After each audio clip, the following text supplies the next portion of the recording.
in our little adventure, our heroes had set off from Reinhardt's Public House to brave their way upriver through rapids and rocks and dangerous beasts and drunkards in barges of grain. They found their way out of town and onward up the river, and had just arrived and sighted a little spot to put in at. And let's go around and add some additional detail from each of you, starting with Mr. Cumberbatch. Let's do our little floating head aside, and this is your little, here's what is going on with me. Like, here's my side of the story. So go ahead and start it off with you, Cumberbatch.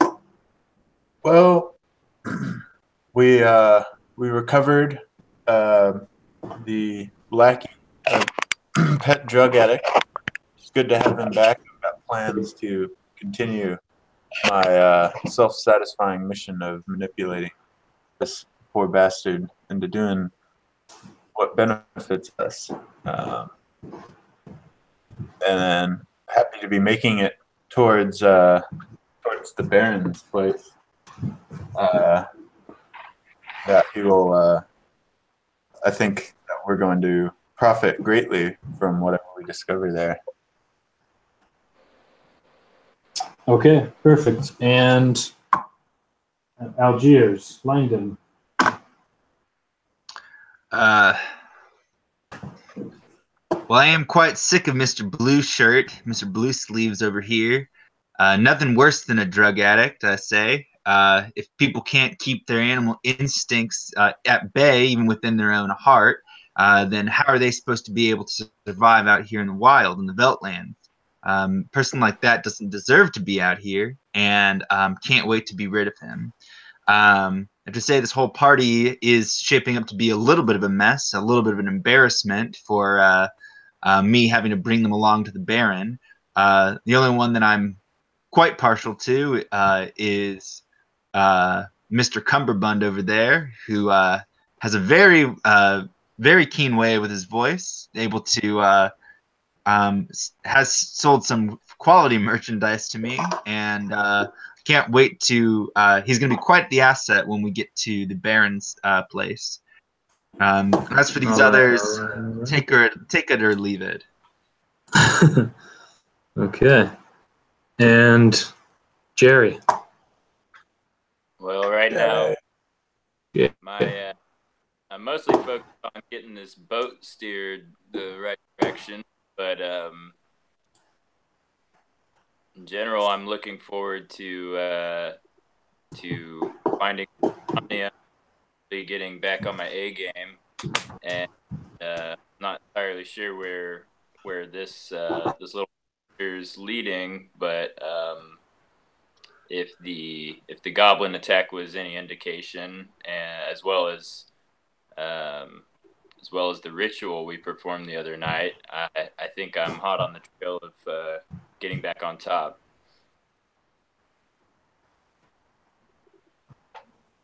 Okay. So as you coast off of this main river, there's a little kind of swell that forms nearby and a little still spot where you can let down the sail and cruise gently into this little dock.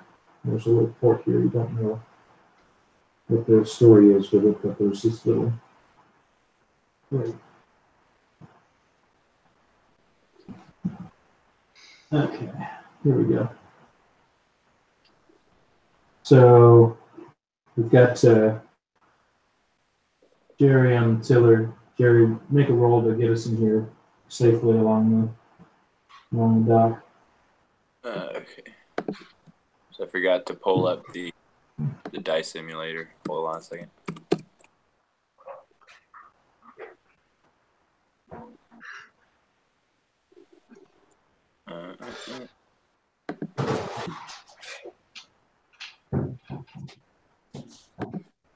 What kind of is it?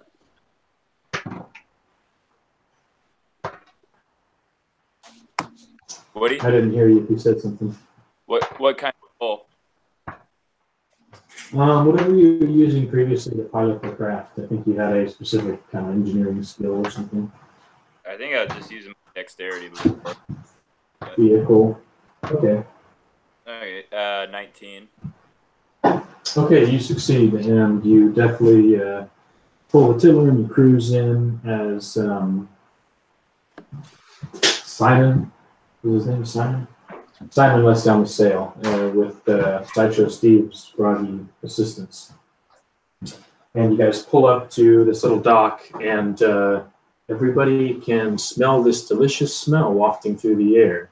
A nice kind of weedy smell, like fresh bread or something. ED. And we will start with Mr. Cumberland, Doctor.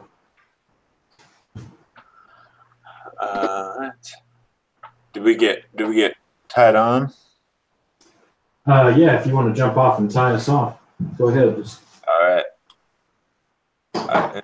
Jump on by the mast and swing around and jump off.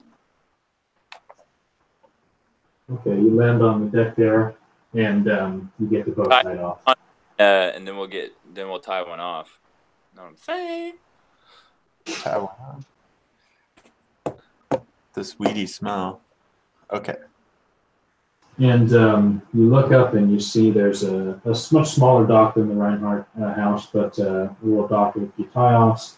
And then up the way you see a rustic cabin and a small clearing at the, kind of base of the woods.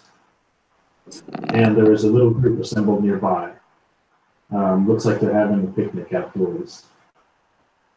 And you recognize that this must be an intersection between some of the other groups you've heard about, the loggers and the homesteaders. So, Jerry, moving on to, yes, go ahead. Jerry, what is this place? This is not the Baron's Manor, is it? And you're kind of looking through your notes, and you find in your little booklet there, Langdon, an entry about the logging and farming communities, and there's a, you have a little piece of paper that kind of shows how the area has been surveyed previously, and kind of draws this line between the wooded areas that, are basically open to logging and handled by, there's some small company listed with a kind of contract to log there. And then there's a note about the small settlement of farmers. And so this is all stuff you heard before. But is it, do I know if it's very near the Baron's manor? It's just a bit downstream from the locks. Yeah. So okay. It's a stop along the way. Well, Jerry, why have we stopped? Why pull us into this godforsaken place? Do I know where we're at, Woody?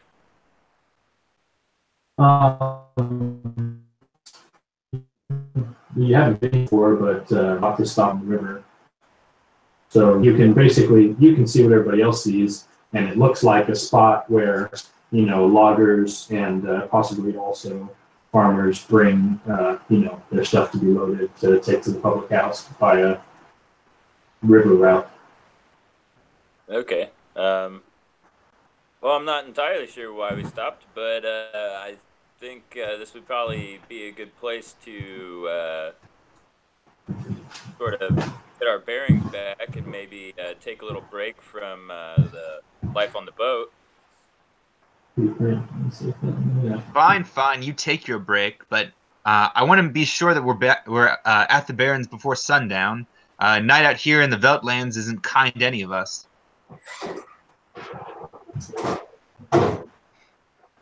So I'm gonna go ahead and hop off the boat.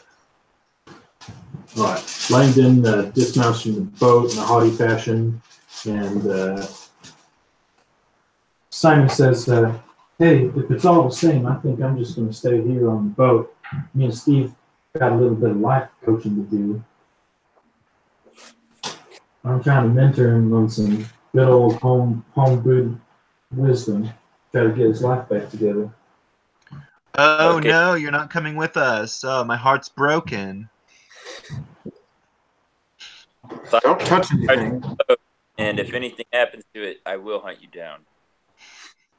Okay, so pull the mask down, and Simon and Steve sit into a long life talk here. And work some shit out. Steve's talking about his childhood. Okay, so yeah, moving up, you see this little cabin and a woolly little pig that's rooting around outside the cabin, and it looks like a rough, kind of mudded cabin, a little bit different than the public house that you saw, which was much more obviously funded. This is a little homestead venture, and up the way you can hear voices and cheerful voices from the gathering up top. So if you all are going to move up top as a unit, just let me know here. Yeah, I'm ready to go see what these people are about up at the table. Okay. So you guys make your way up the up the docks. How should I do this?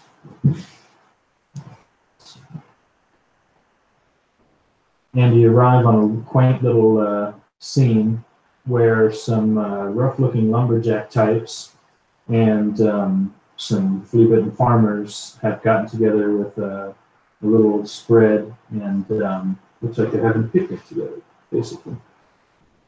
And so you guys ease up in here, past this small little log cabin, past this pig snorts somewhat disdainfully as you come by. I don't know if that was really a pig noise. Anyways, and this farmer in the white hat, the white and green hat, so, good morning, sirs.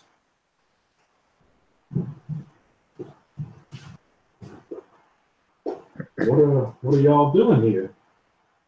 It seems like you're just in time for pancakes. Yeah, We we're thought we smelled pancakes. Well, we just got the freshest batch popping out right now. Hot buckwheat pancakes, nothing better. blueberry pancake. There's one thing I'd eat any time of day. Well, come So and what take kind a of- seat. what kind of I'm sure gathering? we can make enough for you. Well, it's funny that you should come. It's such a momentous time for our little community. We share the support here. That's the well, this is me and my brother Marco. My name's Luca, and we're the Cropper brothers. We're homesteaders around here, and well, like all the other farmers, we raise buckwheat and send it off down river to go out and feed the world. And What's the occasion, though, Luca? well, we're signing a bit of an armistice with the lumberjack land here. It's been disputed land somewhat right here by the river, and with the discovery of a rich row of maple trees, there was some contention about just how we were going to split up these resources and who had a proper right to this. And well, we've come to an agreement, and we've confirmed that we draw the line for the our proper homestead north of this here standing stone, and we've made arrangements that the lumberjacks here can tap our trees, and in exchange they give us a portion of the syrup that they derive. We're basically signing a business deal here. Have you signed that deal there, Luca? Well, we haven't officially put pen to paper. We're gonna fill ourselves full of hot cakes before we deal with the paperwork.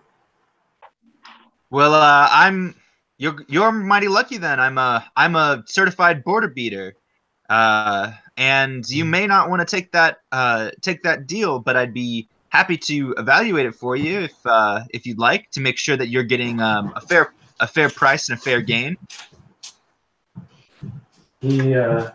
he looks kind of confused and wide-eyed and says, obviously this is a disturbance to the events unfolding. He says, oh, I don't know about all that. And as he says so, some of the other people gathered around kind of come a little closer to find out what you're talking about.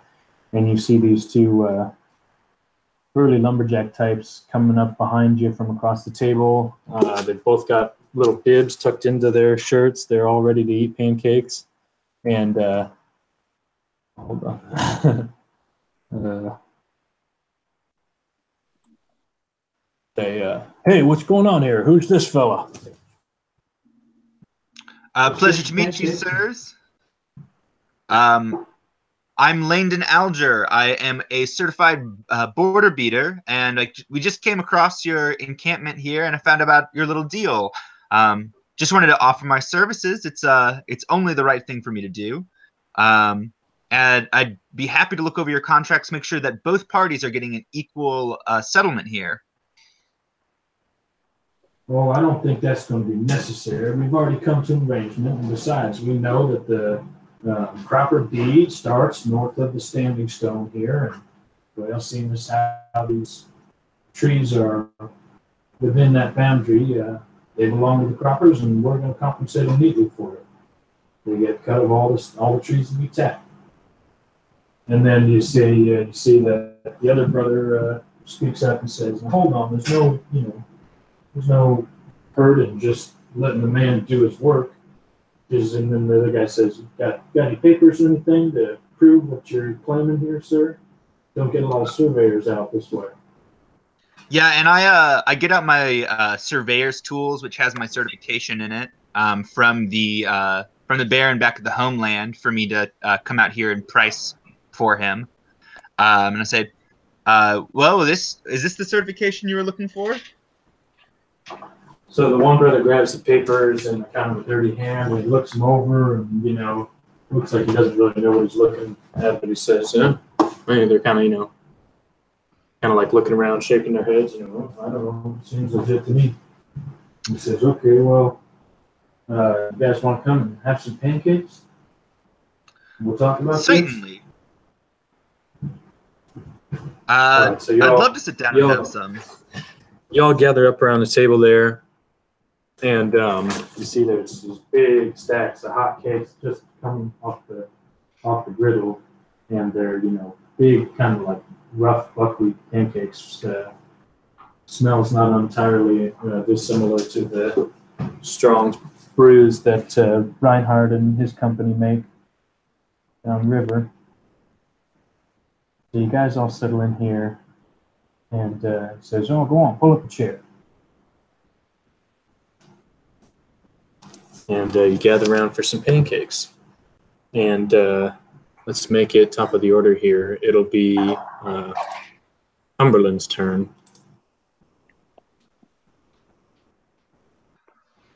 Well, where are you off to then? It's strange that you should arrive. It seems oddly fortuitous that we'd have a border beater in our midst on the day that we're about to sign our little treaty. I assure you it's a complete coincidence, although perhaps everything happens for a reason, Like these pancakes. Yeah, that makes a lot of sense. What do you think of the cakes? This is our first batch of syrup. The syrup's cooked up. The syrup's good. The cakes are dense. Deliciously dense. I'll take that as a compliment. It was intended as one.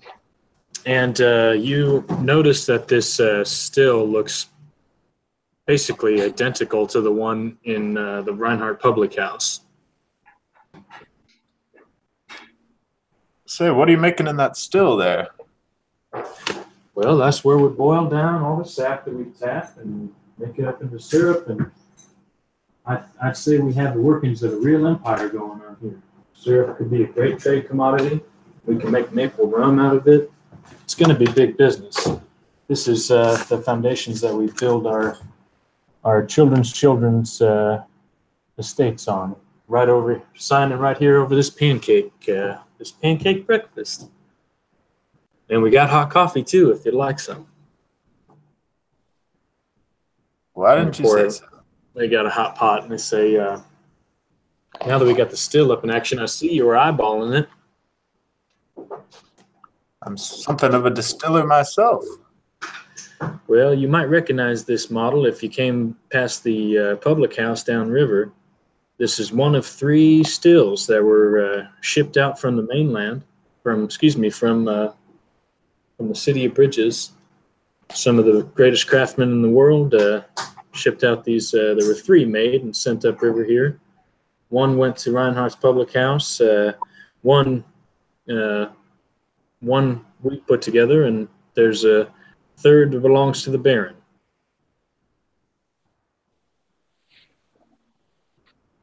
I see. Anyways, you may not be interested in the history of this. I'm sorry, I went off on a tangent there. But anyways, enjoy your pancakes. Thank you. That was more than enough information. All right, Jerry. It's your turn if you got words. These sure are good pancakes. So anyways, got any more of these pancakes?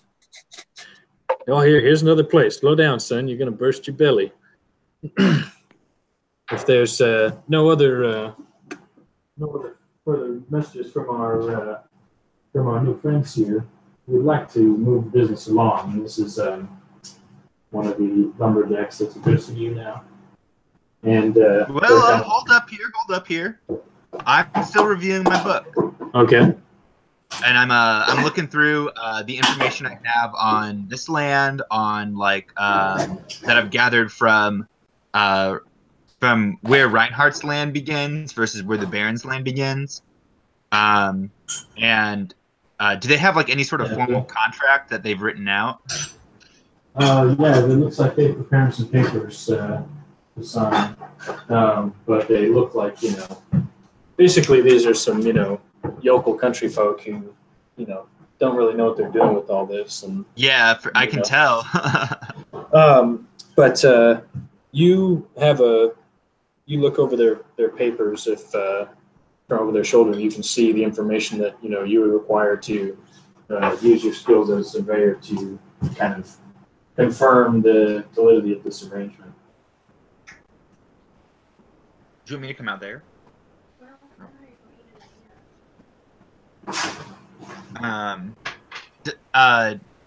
Do I notice anything that's like amiss about it? Do you want to come and sit with us? No, you can go to bed. I'm going to should I roll to like do a check on it? Do the relevant skill to make a check and just to basically perform,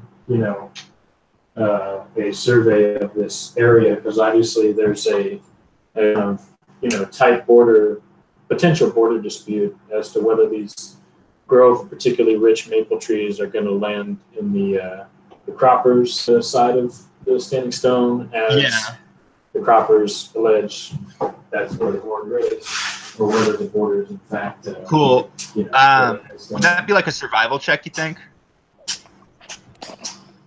I think it would be its own check, kind of related to your occupation. So if you don't have ranks in it, let's put some ranks in that check for you and use probably your wisdom or possibly intelligence there. Okay, if it's intelligence, it would be 16. Okay, so basically from your arrangement, you see that these may not, according to your measurements, they're not on the cropper's land as was claimed, and the dividing mark should be slightly farther south and therefore, or slightly farther north rather, and therefore within the purview of the lumberjack company's rights to this section of trees. Cool. So I'm gonna disturbing information. I'm gonna pull aside one of the farmers, Luca, and let him know that according to my the history that I've been given from the What is it, sir? Speak your words. Well, from the history I've been given on this land from the baron that I work for, it seems that you actually own the land all the way up to an area not far north of here. and that if we want this to be an equal trade, considering where Reinhardt's lands begin and the Baron's lands begin north of here, you really shouldn't cede this portion of the land. Besides, is this your distillery or is this their distillery? Oh, the still belongs to us, but if what you're saying is true, then the trees don't belong to us. Well, it's your land all the way up till north of here, and I'd be happy to show you exactly where it lays out. The thing is like you mentioned that that you're getting a good deal out of it because you get a cut of their profits from the pulling from the saplings. Is that correct? As you're investigating this, the lumberjacks, they come over here and they say, "Now hold on, we had a deal. What's going on here? I don't even know if I trust this guy." And, well, you always have a deal until it's on paper, but everything's a negotiation until it's signed. I'm just trying to give a good word here and make sure that things are fair and fair. So there's obviously been a wrench thrown into these meetings, and you see that the two groups kind of huddle when they talk, and they say, "Deal's off. Clear the pancakes off the table. Not unless you're going to get fucked on this." And then one of the angry logger, he comes over and he flips his table over, and the hot pancakes go into the wood chip dirt. No. And the lumberjacks storm off towards their camp.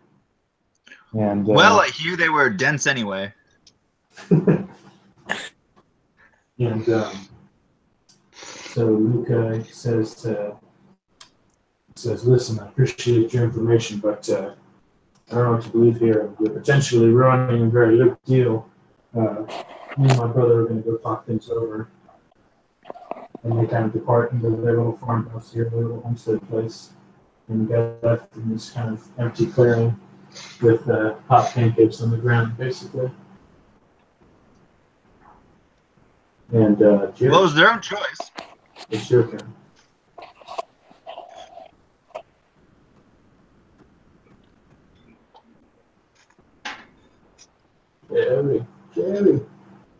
Jerry. What? Your turn, Joe.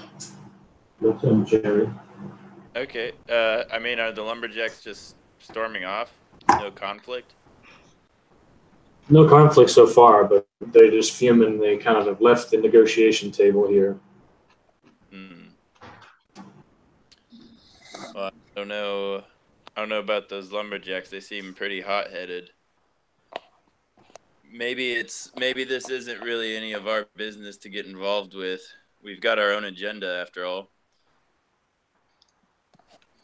Maybe, maybe not. But if I can see this contract through, I'd get a nice little bonus. So, but if not, then we could always ship off.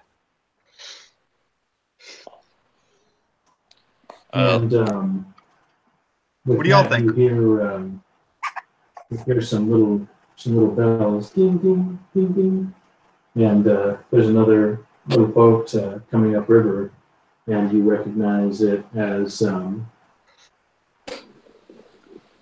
having a little banner flying that is the Baron's banner.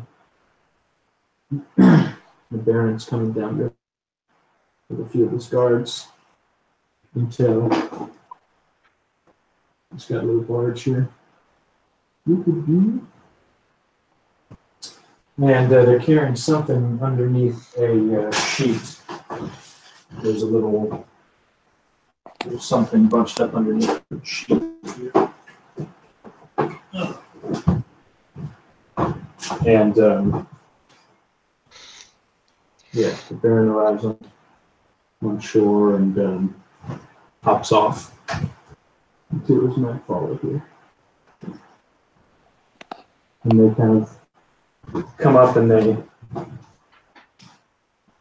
make their way over here. And the Baron says,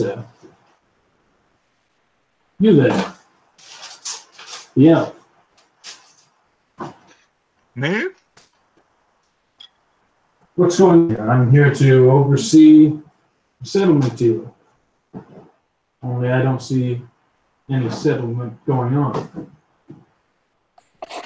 Oh, I'm a border beater, licensed by Baron Inverness, and I just came across this settlement deal, and I was asked to review the contracts, and I made a couple of suggestions. It seems that the deal isn't quite fair, based on some of where the borders actually lie. Come here, sir. And he says, you and I should have words. It's so good to see a sophisticated type out here in these wild places. Yes, tell me. You have a gentlemanly way about you. You say that you're a surveyor. That's right. Certified and ordained by the High Baron Inverness himself, back from the mainland. Well, I must say, do you know of him? If you are looking for assignments, sir, I have plenty of work that I could engage you in. Whenever you feel freed of your obligation to these peasant squabbles, I think you should come up river and you should dine with my kind. We should work out I have some plans I'd like to share with you. Excellent. Well, I'd be happy to take you up on that offer, sir. I would love to work for you and help settle these lands. I tell you, with folk like us, with more influence around here, we could really civilize these places. He says, I encourage you to meet me this evening at my estate, and we shall dine and we shall discuss big ideas. And he says, if you excuse me, I have to settle this little border dispute. After you, sir. Then he walks off towards the lumberjack camp, and his two guards kind of stand near the entrance to the dock, keeping a close eye on the Baron as he marches off. And you see him kind of talking things over with the lumberjacks, and yeah. All right, and I'm going to say it is now Cumberland's turn. Okay. All right. In Cumberland, you see this Baron, Mr. Julius Gladwell, in his pompous attire. He marches past you and hardly gives you a cursory, just as he steps through a little bit of hot pancake and goes over and is engaging with these lumberjacks. All right. I'll try and interject. Excuse me, sir. Good sir. Yes. Can I help you? I thought I'd introduce myself as well. I too am a man of much education and culturalism. All right, I'm gonna have you make a bluff on that one.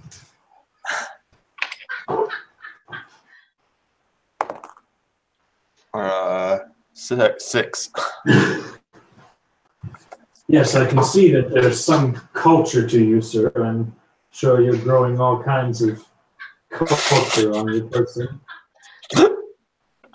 I'm not sure it's the kind of thing that is really privy to our current discussion, though. If you don't mind, we'll have a word in just a minute. I'm sure I can help you with whatever it is you're seeking. Oh. And he goes back to kind of schmoozing with the lumberjacks here. Well, enjoy your magnanimity. I'll be seeing you directly. I'm gonna try to sniff my. So. Okay, so there's kind of a deputy from that meeting. That you can see that the Baron's kind of talking him down, and you see that maybe a little bit of gold even gets exchanged underhandedly. And the lumberjacks seem prepared to return to the table, so they move back, and they're they rejoin the negotiation table here. And the Baron comes over and he says, he then regards you and he says, okay, you, what is your name? What are you doing here? I don't really understand what you're doing here. Well, my name is Dr. Cumberbund. I'm a chemist of sorts and a brewer. I think I might know exactly what kind of sort you are, Doctor. You know, I think you may get along in this place as long as it's in its nations, but when civilization comes, it usually swallows your type up and spits it out somewhere lower than where it was taken. Perhaps, are you suggesting an appointment? Perhaps you need a house doctor. And of what skill would I find myself availed if I were to put you on as my house doctor? You really don't look like you could help anyone, much less yourself. I feel we've got off on the wrong foot. Let my wares speak for themselves. I'll pass him one of my healing potions. All right. He looks at you skeptically as he passes the potion, and he says, he whistles for one of his guards, who trots along to attend him. And he says, here, take a drink of this. And the guard also looks nervous about drinking this strange bottle of green liquid. But after, being pressed by the Baron, he cracks it open and raises it to his lips and takes a sip and says, oh, that's quite refreshing. The Baron grabs it away and takes a heavy draught, and he says, is this your stuff? That's right. This is my own proprietary elixir. I'm not one of You've got some skill, you've got some alchemical skill then, have you? I do indeed. Studied for many years with my doctorship and precursory nursery knowledge. You could actually prove to be useful to me, depending on your discretionary sort.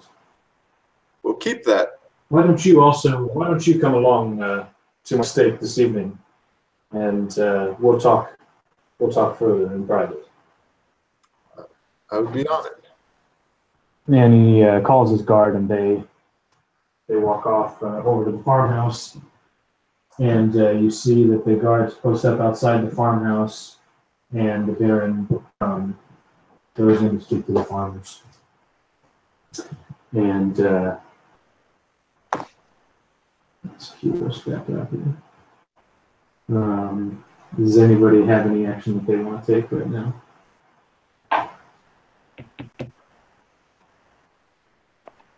No. Yeah. Okay. So after a minute, the Baron emerges, and the farmers also emerge. They go back over, and they seat themselves near the lumberjacks, and it seems like they're working things out. And the Baron says, well, I think my work is quite done here. I'll see you gentlemen later this evening. Have some pancakes. Enjoy yourself. And with that, he starts marching off. And he's going to head back to his little barge with his little shrouded package there.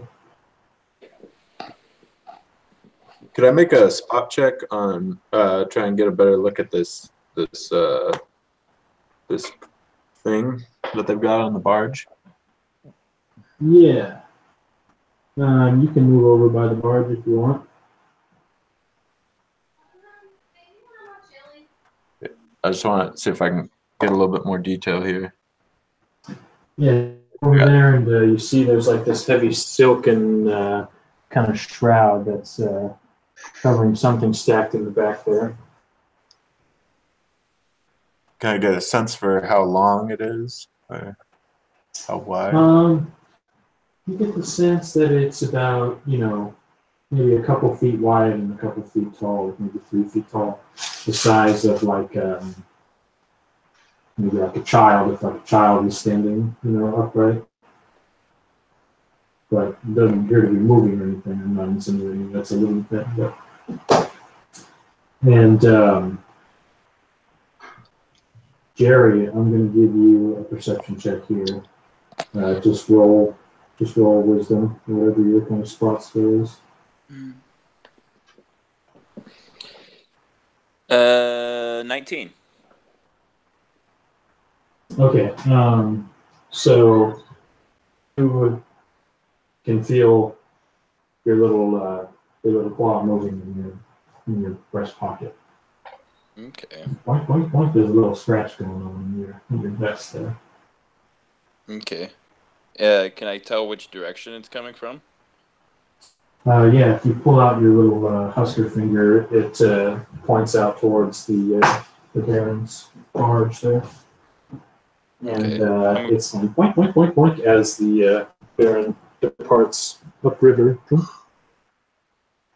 As I see Dr. Cumberbund checking out the barge, I'm going to walk over to him and show him that the hand is pointing it out. Okay, you go over to Cumberbund and you kind of reveal to him what you got going on here, and you guys have got a minute of dialogue here, so go for it. I see this has caught your attention as well. Does that look like a person under there to you? Oh, it's no person. My shaker's paw never lies, and being that it's pointing right at the Baron's barge, what that tells me is there is somnia of some capacity aboard. His own personal stash, maybe. Yeah, I wonder what he's up to moving it, though. And coming or is it going? Does he always carry that much with him as well? Pretty fascinating. Okay, and well, go ahead. Finish your it would be in our best interest to for you two to accept his invitation to his mansion. Well, I'll be there. Without okay. Hopefully there's no pancakes. And so behind you, the group seems back in accord, and they're, basically pouring over this big sheet of parchment together that's partially covered in syrup. And they're kind of trying to wipe that away, but they're signing the little summit here. Cool. I'm overseeing them signing it. Okay, so you're I definitely there, want to be in on that conversation. Yeah, so Langdon, you're there kind of arbitrating this exchange, and you're kind of making some updates to the document. And now that they've seen you kind of have that exchange with the Baron, they seem to have respect for you, and they say, well, it'll be nice to get all this litigious business behind us and get to doing what we all do best, aside from putting away the cakes. Am I right? Yeah. Yes, I've seen you really have put them away into the ground. And I take a big step on the pancakes that he flipped over. So they kind of shake hands, and they basically disperse. The deal's been struck, and they move aside here. And hold up, before you all move aside, I'll deliver this to the Baron to make sure it becomes official. But as the official overseer, I believe both parties owe me 5 gold. Well, they kind of look dumbfounded. They say they don't seem keen on that arrangement. They say, listen, if there's any fees in order, you talk to the Baron about that, and he'll settle out with us. I'm not keen on paying you, mister. We appreciate your help, but I don't think that's part of our arrangement. All right. Well, who's to say what happened to this one piece of paper, if it'll ever get processed fully? But with a little extra coinage lining my pockets, it may weigh it down a little more. They look kind of discouraged by your statements, but make some kind of a charisma check, and they're gonna they're gonna assess your authority here as you say this. They know they're being extorted. They just don't know for sure whether you're got the grits that you say you do. On a persuasion check, I got a 20. If it's just a straight charisma, it's an 18. Okay. Well, they rolled really low, so they begrudgingly say, "Okay, well, let me go get some." They kind of talk themselves, and they agree that they'll scrap together the gold for you. And one of them says, "Listen, we don't have a lot in the way of gold. Is there anything else that we can offer you? Maybe some trade goods?" Oh, of course, yeah. Trade goods in the same value is all fine by me. So the lumberjacks, they go back and they bring you 2 gallons of this nice maple syrup that they have. Cool. So they give you 2 large gallon crocks full of this maple syrup. This should do quite nicely. It'll make sure my hands are nice and sticky, so I don't happen to drop this paper. And I put the paper into my toolkit, and I shake their hands, and pleasure doing business with all 4 of you. And the farmers, they say, "Well, here's our offering," and they hand over to you some basically trail rations. Some preserved food, salted meat, some other stuff. And so we'll just say that you have 4 nice rations, Great. Rations. And as you're exiting, you see that the deal's being struck, basically. So you're walking off towards docks, I'm assuming. That's perfect for me. Yeah, I'm happy to get going. I'm gonna go over to the group mates. Well, that turned out nicely. Yeah, for you. Showing off my haul, with the berry preserves and the syrup. Well, at least we got some pancakes out of it. Yeah, we'll have better breakfast in the morning. Pancakes. All right, so you all, I presume, load back on the boat here. Oh, should we ask them about the goblins in this area? Cumberbatch? See what they know. Yeah. Do you want to talk to them, or should I? Let's do it together. Cool. Let's go. Okay, so you guys kind of turn tail and walk back up to address the group here. And they're all, basically they got a fresh round of cakes out. They're back to celebrating things are good again. Things are good and good. Excuse us, sirs, not to dampen the mood, but we had a couple of questions if you'd be so kind to answer them. They say, sure, what is it you're wanting to know? Well, we were downstream over at Reinhardt's Public House, and there was an attack from some goblins. Do y'all know anything about goblins in this area? Oh, the woods farther north of the Baron's Manor, a small fortress, you could say it is. they're plagued with goblins, and it used to be that attacks happened all the time, but well, the word is that the Baron took a troop of his guards through the woods and saw an end to the goblins, and one guy's kind of scratching his head, and they kind of whispers to his brother, said, "What was it? It's Grizz, yeah, the Grizz, the goblins, and the big nasty one, Grizz." The word is the Baron rooted out and took care of the situation. We haven't had any goblin problems since.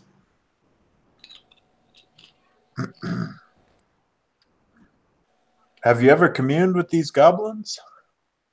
Am I the only one Marco, here? he looks over and he says, he seems kind of offended by the question. He says, listen, might be dirty farmers, but we're not the sort that'd get in with goblins. No, we're good folk around here. We're honest folk, and we don't really avail ourselves the poisonous influence of nasty little creatures like that. Well, have you ever heard of anyone else making a deal with goblins? He says, I don't think you make a deal with goblins.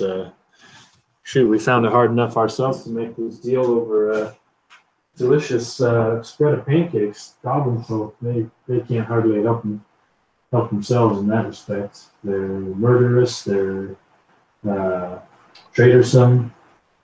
There's not enough trust in goblins to strike deals. Do you know where their encampment was, or where their encampment may be now? You got a map, mister? I do. And I lay out the map.